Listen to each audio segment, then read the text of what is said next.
Cut practice नावाचा एक अतिशय भयानक विलक्षण असा प्रकार पूर्ण महाराष्ट्रात सुरू आहे. Cut practice commission it was now it is somewhat म्हणजे आता तुम्ही उकरून काढलं ये. सो या प्लॅटफॉर्मचं नाव आहे ऑनेस्ट बोल्ड ट्रुथ मराठी. ईश्वर शपथ घेऊन सांगतो की मी काय जे बोलेल ते सत्य बोलेल. मी पेशंट पाठवतो, तुम्ही मला पैसे देता, याचे इन्व्हॉल्व समाजात समजणारे कोणाला. तुम्ही जे विसल ब्लोअरचं काम केलं आणि सगळे डॉक्युमेंट्स आणि प्रूफ घेऊन तुम्ही गव्हर्नमेंटकडे गेला, तेव्हा तुमची सीएम बरोबर मीटिंग झाली होती. मी कॉट गाद्या टांगून पीएचसीच्या वरांड्यामध्ये बाहेर झोपलो. कोण पेशंट उठव, कोणाला पेशंट उठव, मला इतकं डेडिकेशन लागतं सरकारचं तर सुजलाम सुफलाम. बघ तो नेता आहे आणि तो भ्रष्ट आहे. It's there is no surprise. Doctor corrupt आहे बोलल्यावर तो घाबरतो एकदम, कारण तो त्याचा जीव घेऊन जातो. काही लोक म्हणतात की मी माझ्या बापाची जमीन विकून डॉक्टरकी केली आहे, तेव्हा तुम्ही आता मला सांगू नका की तू कट प्रॅक्टिस करू नको. माझ्या मुलाला 42% मार्कशीटला मार्क पडले. मिस्पा सांगलं you are not fit for to be a doctor in the society. आपल्याला सोसायटीमध्ये रोग वाढवायचे नाही. ते म्हणतात की तुम्ही हा श्रीमंतांचा धंदा बनवून ठेवला. नाही, मेडिकल एज्युकेशन सिस्टीम जे आहे मी याच्या विरुद्ध आहे. आंदोलन केली, अपोज केला गव्हर्नमेंटला. Indian medical association.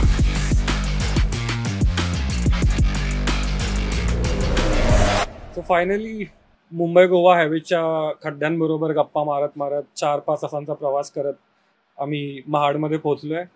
आणि महाडमध्ये यायचं आज कारण म्हणजे महाडचे प्रसिद्ध डॉक्टर ज्यांना पद्मश्री पुरस्कार मिळाला आहे. आणि आता आणखी एक पद्मविजेते डॉक्टर हिम्मतराव बावस्कर आपल्या सोबत आहेत. डॉक्टर हिम्मतराव सालुबा बावस्कर, चिकित्सा.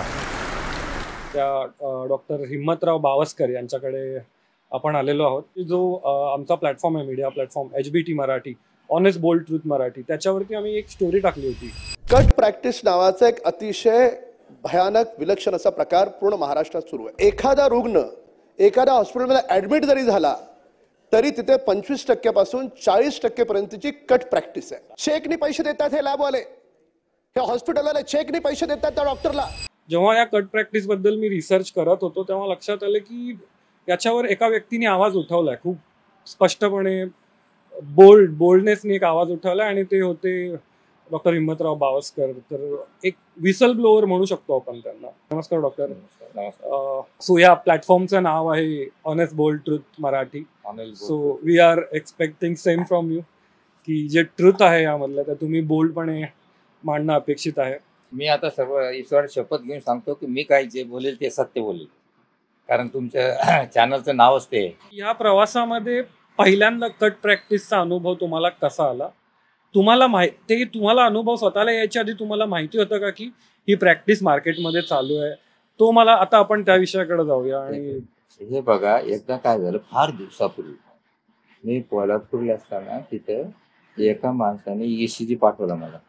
ECG वाचून द्या, आणि त्यांना त्याच्याबरोबर 20 रुपये पाठवले. अरे मला वाचायला पैसे कशाले, ते वापस पाठवले. तेव्हा मला लक्षात आलं की काही न करता सुद्धा पैसे भेटतात. मी ते वापस दिले. त्याच्यानंतर काय झालं, मी महाडला आल्यानंतर मी एक पेशंट सिटी स्कॅन नव्हतं त्यावेळेस, सिटी स्कॅनला पाठवलं 2012 मध्ये, 12-13 सिटी स्कॅन पाठवल्यानंतर 1 का 2 महिन्यांनी मला त्याने पैसे भरले, त्याचे 4,000 रुपये भरून आलं. 1-2 महिन्यांनी मला चेक आला 1200 रुपयाचा. बरं, मी चेक आला, मला हा चेक कशाचा आपल्याला, काय बरोबर माझ्या नावावर चेक आला. मी त्या इन्स्टिट्यूटला फोन लावला. नाही म्हणे तुम्ही ते पेशंट पाठवलं होतं त्याच्याबद्दल प्रोफेशनल फी. माझी what is professional fee? Professional fee means Wien you treat and examine A patient, तुम्ही पेशंटला एक्झाम केला पाहिजे, तुम्हाला ॲडवाईस द्यायला गेला पाहिजे, तेव्हा तुमची फी झाली. ही प्रोफेशनल नुसतं पेशंट पाठवायची फी.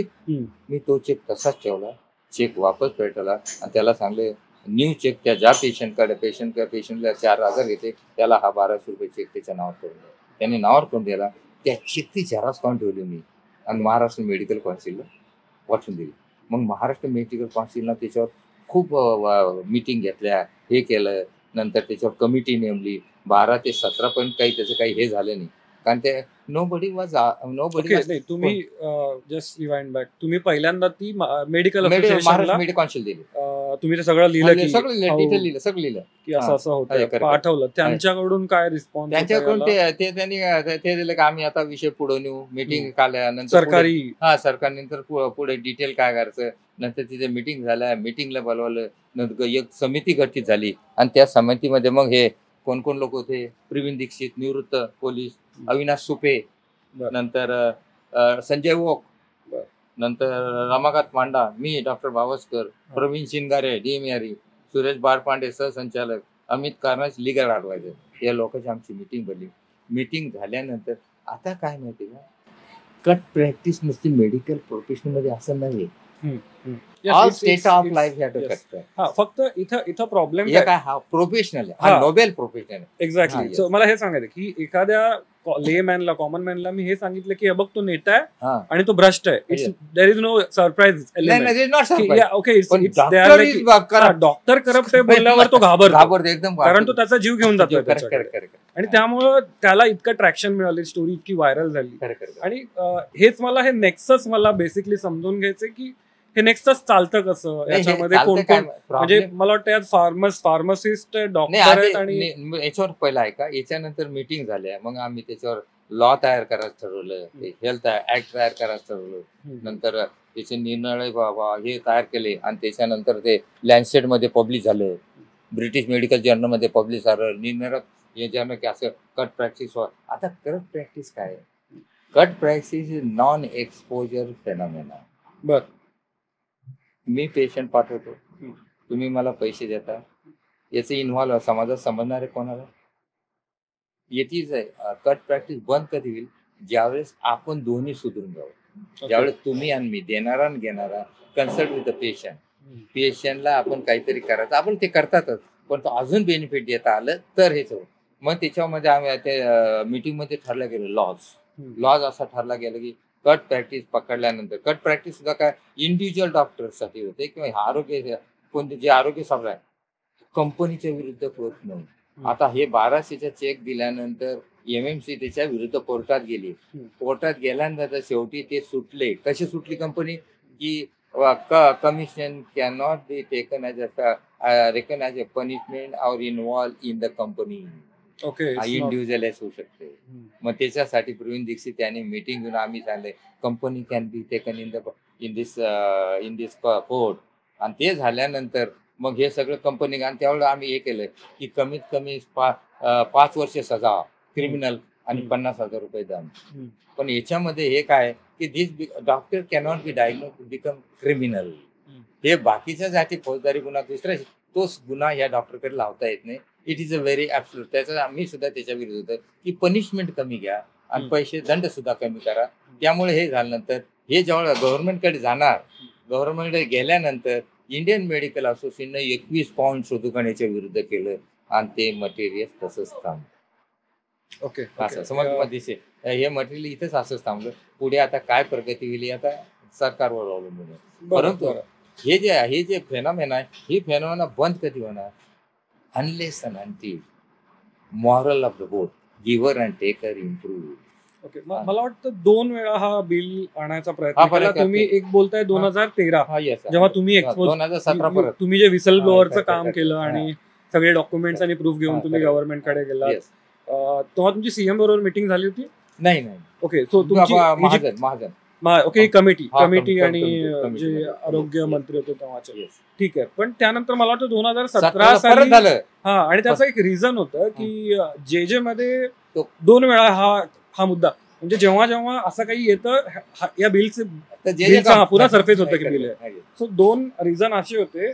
एकदा एक प्रकरण असं झालं की जे मध्ये जे डिपार्टमेंट हेड्स होते वेगवेगळ्या डिपार्टमेंटचे, त्यांच्याशी लिंक पैसे घेतले होते, अकाउंट्स होते आणि त्यातले जवळजवळ 3.5 करोड व्हायरल झाले कंप्लीट डिटेल. बिलकुल. सो 3.5 करोड त्यांनी उडवलेले फ्लाईट्स वरती आणि फॉरेन ट्रिप्स वरती वगैरे वगैरे जे काही असेल. फार्मासा कंपनी फॉरेन टू फॉरेन करत कॉन्फरन्स. आता conference is not against rule, conference giving the knowledge that is accepted. पण तो फॉरेन टू कुटुंबासहित जाणं तिथे 5 फाईन ते घेत असेल, पण तो पैसा तुम्ही हार्ड अर्न मनी नाहीये तुमचा, तो कुठून तरी आला. शेवटी काय होतं, हा जो फार्मला कंपनी पैसा कुठून काढणार आहे, ड्रग्स मधून. तर ड्रग खरोखर स्वस्त व्हायचे असल्या, हे व्हायचं असलं तर we should improve our self. की अल्टिमेटली मग हे होणार का लॅबोरेटरीमध्ये सुद्धा मग ज्यावेळेस कमिशन प्रॉब्लेम येतो त्यावेळेस डॉक्टर सुद्धा जास्त इन्व्हेस्टिगेशन लिहिले जातात.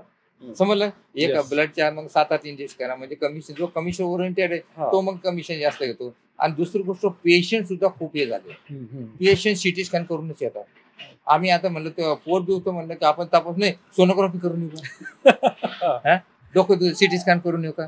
आणि डॉक्टर का घेतात मग, समजा मी तपासलं, मनापासून तपासलं आणि मला डायग्नोज नाही झाले आणि त्यांना दुसऱ्या डॉक्टर गेलं कुठे सिटी स्कॅन केलं, त्याला ट्युमर निघालं. ओके, तर मग ती एक डॉक्टरांमध्ये ही जी भीती झाली कन्झ्युमर प्रोटेक्शन ऍक्ट, ह्या भीतीमुळे सुद्धा ओव्हर इन्व्हेस्टिगेशन व्हायला आणि Okay, ओव्हर okay. इन्व्हेस्टिगेशन फेर. पण एक गोष्ट अशी की त्या प्रकरणामध्ये ते सगळं एक्सपोज झाल्यानंतर पण कुठली कारवाई नाही झाली. नाही कुठलीच. Okay, leave it. Yes, अजून एक प्रकरण असं झालं की मला वाटतं बँड्रामध्ये एक हॉस्पिटल होतं, बँड्रा की किंवा तिथे. ते बोर्ड लावला होता. त्यांनी बोर्ड लावला ते की board आम्ही कमिशन घेत आणि नाही. त्याचा ओनर वॉज हिअर. मग तो Okay, that's why. ओनरला काढला मी. बरं, काढलं बरं. मग. हा. आणि असं झालं की फ्रॉम दॅट कमिटी दॅन. म्हणजे तो बोर्ड लावल्यावर मेडिकल फील्ड मधूनच त्यांच्यावर त्याला प्रेशराईज केलं. केलं. So this is I think bad. तुम्ही जर एखादी रॉंग प्रॅक्टिस करता, इट्स फाईन. पण एखादा माणूस जर ती प्रॅक्टिस करत नाहीये आणि हे तो सांगतोय जगाला की मी हे करत नाही, मी या पापात मी भागी एक्झिस्टिंग. हा, की असं, तर मग त्याला पण अपोज करताय तुम्ही.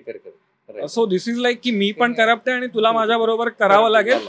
तू भ्रष्ट घेते, तू सांगू नकोस, जर नसशील तर सांगू नको.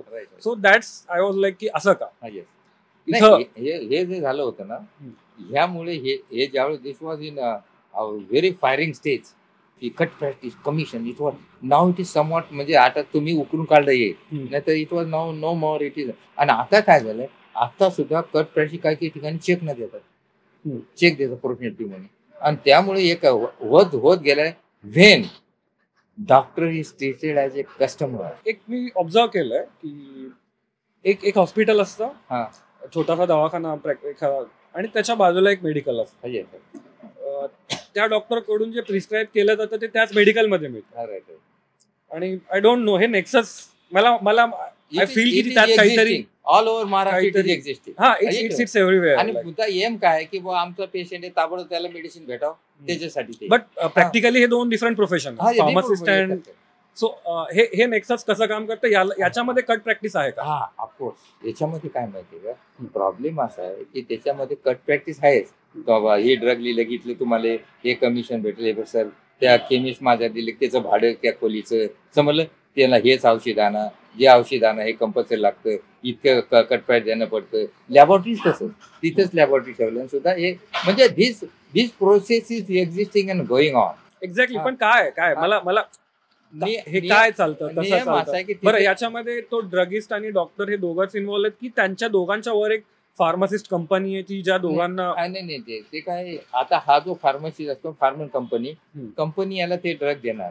ड्रग दिल्यानंतर डॉक्टर जे लिहितं तेच ड्रग ठेवले जातील ना, आणि ते ड्रग जास्त झाले की अल्टिमेटली त्याला कमिशन जास्त भेटत जातं. ओके, म्हणजे कंपनी पहिल्यांदा डॉक्टरांना कन्व्हिन्स करते आणि देन फार्मासिस्ट. आणि फार्मसिस्ट ते तयार झालेले आता ना, हे दुकानदार फार्मसिस्ट तयार झाले. दुकानाचं भाडे किती आता 10,000 असले, तिथे डॉक्टरनं 50,000 मारलं तर देणं भाग, समज तुम्हाला, असं ते झालंय. आणि दुसरं लॅबोरेटरीचं तेच आहे. लॅबोरेटरी आले की तेच लॅबोरेटरीला जगायचं असलं आपल्या दवाखान्यात तर जास्त इन्व्हेस्टिगेशन द्यायला लागतील. त्या फार्मसीला जगवायचं असलं तुम्हाला जास्त मेडिसिन लिहिणं पडेल, आणि ज्या मेडिसिन व्हेरियस मेडिसिन नाव त्याच्यामध्ये, समजलं. त्यामुळे हे काय आमच्या दवाखान्यात काही बघितलं तुम्ही. हे त्या कंपन्यांना, फार्मसी कंपन्यांना परवडतं कसं की तुम्ही, म्हणजे मला माहित नाही कारण माहिती का, रॉ मटेरियल ची कॉस्ट आणि त्याचे लेबर याची सगळी कॉस्ट केली, नंतर बिझनेस. तर आमच्याकडे आता एक इंजेक्शन याचं काय म्हणतात, रक्त पातळाचे इंजेक्शन, ते MRP 42 किती हजार होते आणि ते आम्हाला 26,000 भेटतो. हे असं कसं, याचा अर्थ 10-15 हजार हे त्याला असेच भेटलेले असतात. म्हणजे इट इज ए कंपनी विचारची. आणि याच्यामध्ये जे आहे ना, गव्हर्नमेंटने लीड घ्यायला पाहिजे. एक मी ऑब्झर्वेशन आहे माझं की जेव्हा अशी एखादी गोष्ट होते, लाईक मेडिकल फील्ड, जेव्हा डॉक्टरांना मारहाण केली जाते कधी पेशंट्स कडून, किंवा एक आपण कोलकाता रेप केस बघितलं रिसेंटली, अशा घटनांनंतर मेडिकल फील्ड ज्या अग्रेशननी एकत्र येते, इट्स अप्रिशिएटेड. म्हणजे ज्या अग्रेशननी अख्ख्या देशामधली मेडिकल फील्ड मी बघितली रस्त्यावर, सो इट्स ग्रेट थिंग. पण जेव्हा मला हे समजलं की कट प्रॅक्टिसवर जेव्हा बिल येत होतं तेव्हाही अशी आंदोलनं झाली होती, तेव्हाही मेडिकल कम्युनिटी एक होऊन आंदोलनं केली, अपोज केला गव्हर्नमेंटला, Indian medical association. Exactly. So that surprising की जे नोबेल प्रोफेशन आपण ज्याला कन्सिडर करतो त्या प्रोफेशन तुम्ही तुमच्यावर एखादा नवीन रूल आणला जातोय, इट्स फाईन, ओके. मी तर म्हणतोय की माझा प्रश्न होता की तुम्ही जर तो लॉ आणला जरी असा कट प्रॅक्टिसचा, खूप अवघड होता पकडणं कल्पेट्सला, कारण हे दोन लोकांमधला तो बिझनेस आहे. तो जर बाहेर कोणाला कळला नाही तर कोणी पकडला नाही जाणार, आणि दोघं बेनिफिशियरी आहेत, त्यामुळे ते बाहेर यायचं रेअर केस होती. एक्झॅक्टली. तर तरी म्हणजे ते पकडलं जाणं सुद्धा मला वाटतं बिल आणल्यानंतर सुद्धा मुश्किल आहे ही जर प्रॅक्टिस कंटिन्यू केली. पण ते बिल सुद्धा न येऊ देणं हे कितपत योग्य आहे, मी तुम्हाला विचारेन की यू फ्रॉम दॅट फील्ड. हे बघा, मुद्दा असा आहे कोणताही, आज समजा तुम्ही शेतकऱ्याला जर सांगलं, शेतकऱ्याला जाऊन सांग, सिंपल एक्झाम घेऊन की तुम्ही पेस्टिसाइड टाकू नका, दंड पडेल, तुम्ही हे खत वापरू नका, शेतकरी ऍक्सेप्ट नॉट.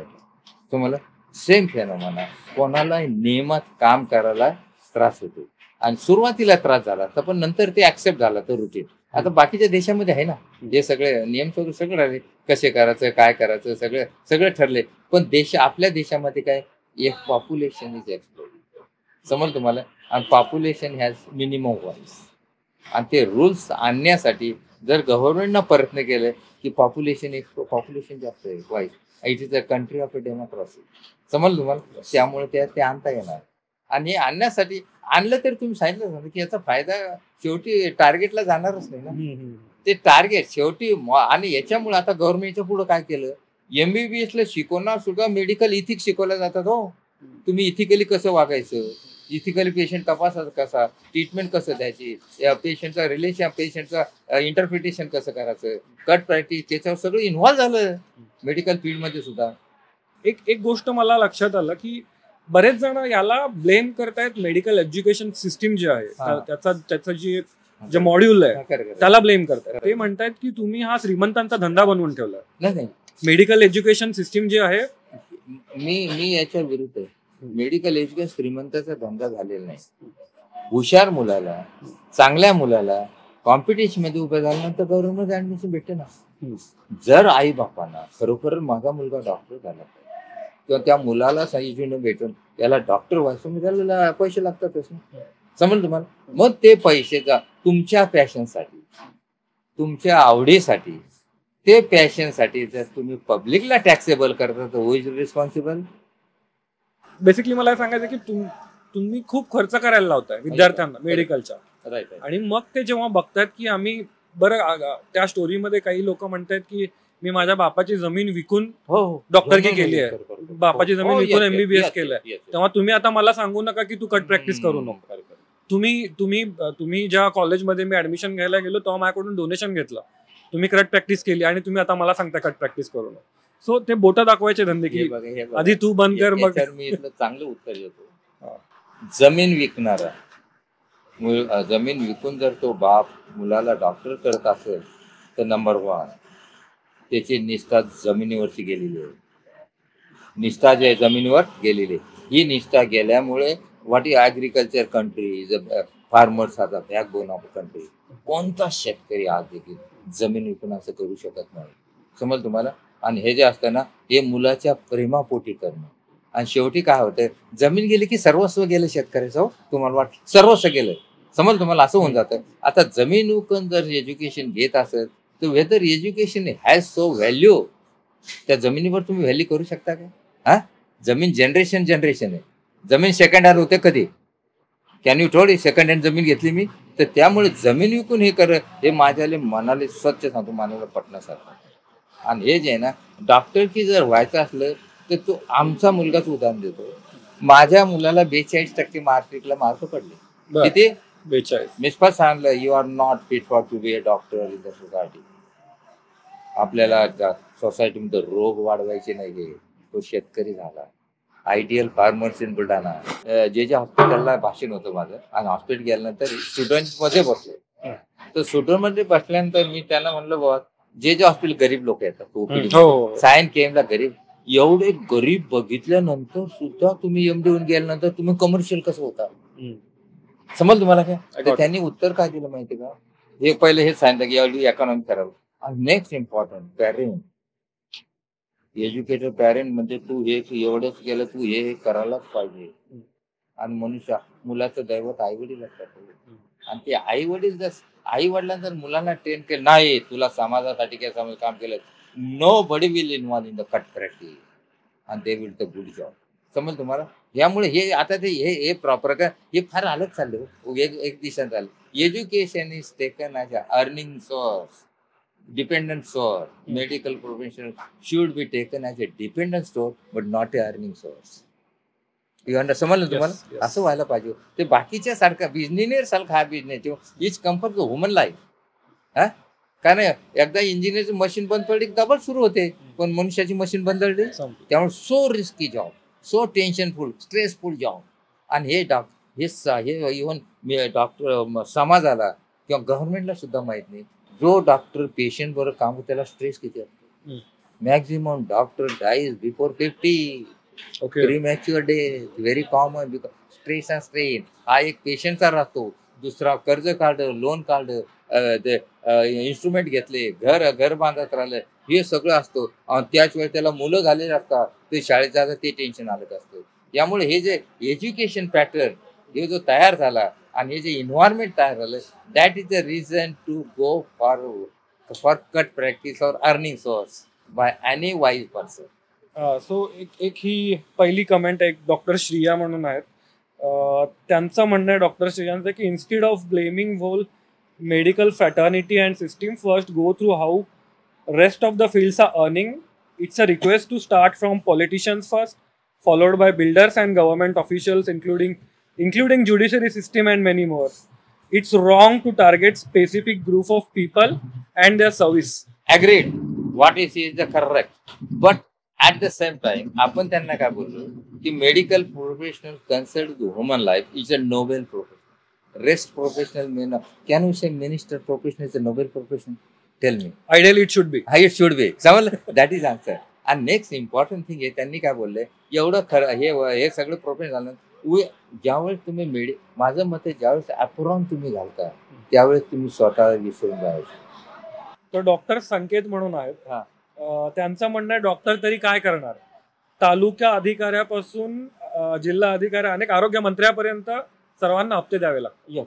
नाही, हे जे हप्ते ना, हप्त्याचा प्रॉब्लेम काय झाला माहिती, आता तसं इथले हप्ते आमच्याकडे नाही, परंतु registration, medical clinic registration, clinic establish act याच्यामुळे सुद्धा म्हणजे काही व्हेरियस न्यू 100 सर्टिफिकेट, त्याचे हे सर्टिफिकेट ते सर्टिफिकेट, आणि नंतर that become source of earning त्या लोकांच्या. आणि मग करप्शन सुरू झालं. मग काय त्यांना काय वाटतं, आपण दिलं तर त्याचा दवाखाना चालू. आता हे जे नियम जे केले, नियम चांगल्या गोष्टीच आहे, पण याच्यात लूपहोल किती आहे हे न पैसा केलं. आणि मुद्दा असा आहे की nobody will go for anti corruption. Anti corruption का नाही जात, कारण माझं काम चाललेलं आहे. आणि नियमात काम करायला गेलं तर ते डिले होतं परत. आणखीन एक डॉक्टर नितीन पाटील म्हणून जे आहेत, त्यांचं म्हणणं की विषय खरोखरच गंभीर आहे, पण पेशंटवर खासगी डॉक्टरकडे जाण्याची वेळ का येते याची शहानिशा करा. सर्वसामान्य माणूस टॅक्स भरतो, त्यातून त्याला आरोग्यासाठी आवश्यक असणारे सरकारी दवाखाने उपलब्ध होत नाहीत. सरकारी दवाखान्यात पायाभूत सुविधा आणि आवश्यक मनुष्यबळ पुरवले तर गरिबांना खासगी डॉक्टरकडे जाऊन पैसे खर्च करायची गरजच लागणार नाही. वैद्यकीय सुविधा मिळणे हे सामान्य माणसाचा अधिकार आहे. Yes, I admire his comment. I admire his comment. Yeah, this should be our India. हे बघा, आमचं हॉस्पिटल, परत hospital, always stay. Government hospitals are the temples of the health. It is a Sion came, जे hospitals are the temples of the health. आता याच्यामध्ये काय झालं, PSC जर चांगली सुधारली, रेग्युलर मेडिकल ऑफिसर त्यांना भरमसाठ पगार द्या ना. Give them payment. तो पगार द्यायचा, सगळा स्टाफ ठेवायचा. टार्गेट काय, PSC जर चांगलं गेलं, PSC आता समजा स्नेक बाईटचा पेशंट आला, स्नेक बाईटचा PSC डॉक्टर भेटले त्याला रात्री त्यांना दिलेलं ट्रीटमेंट दिलं, त्यांना बरोबर यश दिलं, तर तो पुढे जाईल का किंवा तेव्हा सिरियस होईल का? तर असं माझं आपलं त्या PSCचा doctor should be very nicely train. Number PSC जे हॉस्पिटलला स्टाफ 5 स्टार हॉस्पिटल स्टाफ कमी असला चालेल, कारण तिथे लोक कोणते येतात, एज्युकेटेड लोक येतात. ते इथे जे येणार रॉ मटेरियल, गरीब trodden peoples of the society is coming to primary health centre. Target ठेवून गव्हर्नमेंटला सुधारायला पाहिजे. आणि मुद्दा असा आहे, माझं मत आहे, PSC ला कधी मिनिस्टर जाऊन रात्री मुक्काम केला का? साध्या कपड्यामध्ये जाऊन किंवा ब्युरोक्रॅट्स कलेक्टर, DHO, डेप्युटी डायरेक्टर, हे तर म्हणजे हे PSC ला जाऊन न कळत जाऊन रुरल हॉस्पिटल जाऊन रात्री मुक्काम करायला पाहिजे. मग रात्री डॉक्टर कोण असतो, ते पेशंटला कसं बोललं जातं, ते कॉट कोण टाकतं, चादरा कोण टाकतं, त्याची व्यवस्था कशी होत जाते हे समजतं. दिस इज कॉल्ड रिअल सायन्स. ते मी तसं केलं म्हणून मी बोलू शकतो. रुरल हॉस्पिटल पोलादपूरला काम करत असताना स्कॉर्पियन बाईटचे पेशंट रत्नागिरी, साइन हॉस्पिटल, सगळ्या कोकणातून यायचे रुरल हॉस्पिटलला. तिथे खूप लोड वाढला. लोड वाढल्यानंतर स्टाफ होता आमच्याकडे, पण स्टाफला वर्क जास्त करावं. मग एक दिवस काय झालं, रात्री 2-3 पेशंट आले. वॉचमन सांगितलं डॉक्टर उठत नाही, डॉक्टर गावाला गेले. नंतर 2-3 दिवस असं दुसऱ्या तिसऱ्या समजलं मला की ते 2 लोक त्यातले मेले, विंचू चावलेले आले होते ते. मला निरोप आला. नंतर डॉक्टर साहेब तुम्ही रात्री नव्हते का? मला होतं रात्री. तुम्ही उठले नाही म्हणे. मग असं झालं. याच्यावर सोल्युशन काय केलं मिस्टर, मी कॉट गाद्या टांगून PSCच्या वरांड्यामध्ये बाहेर झोपलो. कोण पेशंट उठलं, कोणाला पेशंट उठलं, मला इतकं डेडिकेशन लागतं सरकारचं. तर सुजलाम सुफलाम पवित्र देश होईल. मदर टेरेसा, महात्मा गांधीचा, पंडित नेहरूच्या स्वप्नातला देश करायचा असलं तर परत एक तर सरकारी नोकर होऊ नये. समजलं? झालं तर जी अपेक्षा आहे सरकार का जनतेची, ती अपेक्षा पूर्ण करता आली पाहिजे आपल्याला. ओके. त्या स्टोरीवर HBT मराठीच्या त्या इंस्टाग्राम स्टोरीवर आणखी डॉक्टर ऋषिकेश भिलारे म्हणून आहेत, त्यांनी कमेंट केलंय की वैद्यकीय शिक्षण स्वस्त करा, सगळं कमी होईल, हा प्रकार सगळा कमी होईल, असं त्यांचं म्हणणं. Is it truth? स्वस्त होऊ शकत नाही. It is impossible. गव्हर्नमेंटच तुम्हाला कमी अफोर्डेबल आहे. तुम्हाला स्वस्त करायचं असलं तर स्टडी अभ्यास मुलांनी जास्तीत जास्त चांगला करायला पाहिजे. You should be in competition. आणि ते कॉम्पिटिटर हुशार पुढे चांगले होतात. आता तर लोक परदेशात जातात, हो, रशियामध्ये कोणत्या युक्रेनला तिथे जातात. मग दे आर नॉट पुअर. समज तुम्हाला नाही. ओके, त्यांचं असं म्हणणं आहे की इंडियामधला मेडिकेशन, खाजगी प्रायव्हेट मेडिकल एज्युकेशन इतकं महागड आहे की आम्हाला रशियात जाऊन ते परवडतं करणं. नाही, परवडतं. मुद्दा असा इथे सुद्धा ते काय झालं, प्रायव्हेट मेडिकल कोणाच्या ताब्यात आहे? पॉलिटिशियन. मुद्दा असा आहे ना. आणि पॉलिटिशियन म्हणणं असं आहे की आता पॉलिटिशियन सुद्धा असं म्हणतात, money plays a vital role to for all any activities of the democracy. असं झालं ना. तुमचं काय मत आहे? त्यामुळे दे आर नॉट रॉंग. आणि ते काय त्यांनी ते हे बघा, तिथं सोन्या दुकान आहे बाहेर, त्या दुकान त्यांनी ओपन केलंय. इट इज तो तुम्हाला कॉल करतो का? Those who afford they will go. Okay, similar thing is happening. मग तुम्ही अफोर्ड तिथं करता, याचा अर्थ you can afford a good service to the society also. लक्षात समज तुम्हाला. इथे मला एक क्वेश्चन विचारायचं की हे जे लोक बाहेर जाऊन मेडिकल एज्युकेशन घेत आहेत युक्रेनला, रशियाला, ते किती प्रॅक्टिकल आहे इंडिया, की तिथून शिकून इथं येऊन ते एक्झिक्यूट करणं किती प्रॅक्टिकल? डिफिकल्ट. आता तिकडली लँग्वेज आहे, तिथलं पेशंट, तिकडे environment, though disease common, their presentation of the disease are differ. म्हणजे ते सायन्स सिम्पटम चेंज होऊ शकतात ना एन्व्हायरमेंटमुळे. तिकडे प्रॉब्लेम, हेल्थ प्रॉब्लेम आले का सध्या इंडियात? इथे आल्यावर त्यांची एक्झाम होते ना, एक्झाम नंतर परत अभ्यास करावा लागतो. परंतु त्यांचं प्रत्येक मुलाचं आई वडिलांचे स्वप्न असे DR मागं लागणं, ते लागलं जातं. ओके. ओके, लास्ट क्वेश्चन की जी पिढी पुढे, काही बरीच मुलं मला भेटतात, शाळेतली मुलं म्हणा किंवा 11-12 किंवा त्या वयात असलेली, की त्यांना विचारतो तुला काय व्हायचं? मला डॉक्टर व्हायचं ही स्वप्न घेऊन मोठी पिढी, जी नवी पिढी आहे त्यांच्यामध्ये एक मोठी असा मास आहे की जे ते स्वप्न बघतात.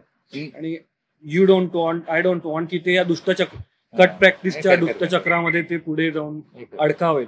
आणि ते होऊ नये यासाठी त्यांना तुम्ही मिनिमम मिनिमम काय आहे बघा, कमीत कमी शब्दात काय? डॉक्टर याच्यासाठी होतात की याच्यात इजी पैसा आणि पुष्कळ पैसा भेटतो.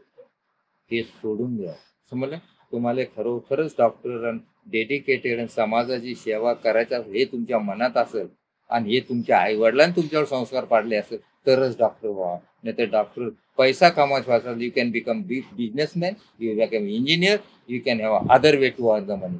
पैसा कमवायच्या हेतूसाठी कृपा करून डॉक्टर होऊ नका. समाजातील दुःख निवारण्यासाठी, समाजाचं डिसीज दूर करण्यासाठी जर तुम्ही मेडिकल इट इज वेलकम.